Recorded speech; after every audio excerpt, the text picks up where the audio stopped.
দেখবেন আমাদের সিনথেটিক যে পর্দাগুলো বেশ কিছুদিন ব্যবহার করার পর কেমন একটা চিটে একটা দাগ হয়ে যায়, কালচে একটা দাগ হয়ে যায়, দেখতে খুব বাজে লাগে। আপনাদের একটা সমাধান আমি বলে দিচ্ছি।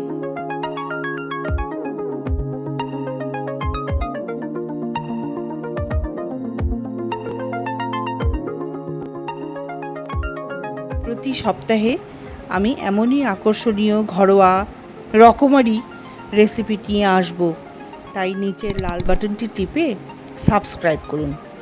প্রতিবার এমনই ভিডিও আপনার কাছে প্রথমেই পৌঁছে যাবে। দেখবেন আমাদের সিনথেটিক যে পর্দাগুলো বেশ কিছুদিন ব্যবহার করার পর কেমন একটা চিটে একটা দাগ হয়ে যায়, কালচে একটা দাগ হয়ে যায়, দেখতে খুব বাজে লাগে। তখন মনে হয় যেন অনেক পুরনো হয়ে গেছে। তখন হয় তাকে আমরা রিজেক্ট করে দিই, নয়তো বা না খুঁজতে থাকি, সমস্যার সমাধান খুঁজতে থাকি। আপনাদের একটা সমাধান আমি বলে দিচ্ছি। সেটা হচ্ছে যে আমরা গায়ে দেওয়ার যে সাবানগুলো ব্যবহার করি, করতে করতে একদম শেষের দিকে ছোট হয়ে আসে, সেগুলোকে ফেলে দেবেন না।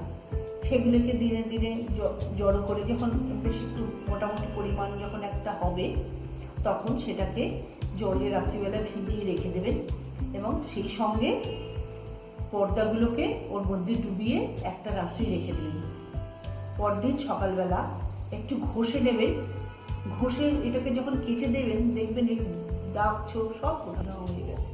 করে দেখুন, অবশ্যই ফল পাবেন।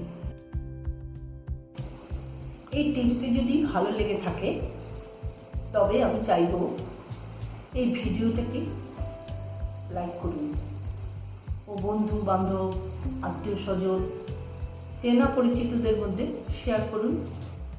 আপনার ফিডব্যাক বা যদি কোনো প্রশ্ন থাকে নিচের কমেন্ট বক্সে লিখে জানান।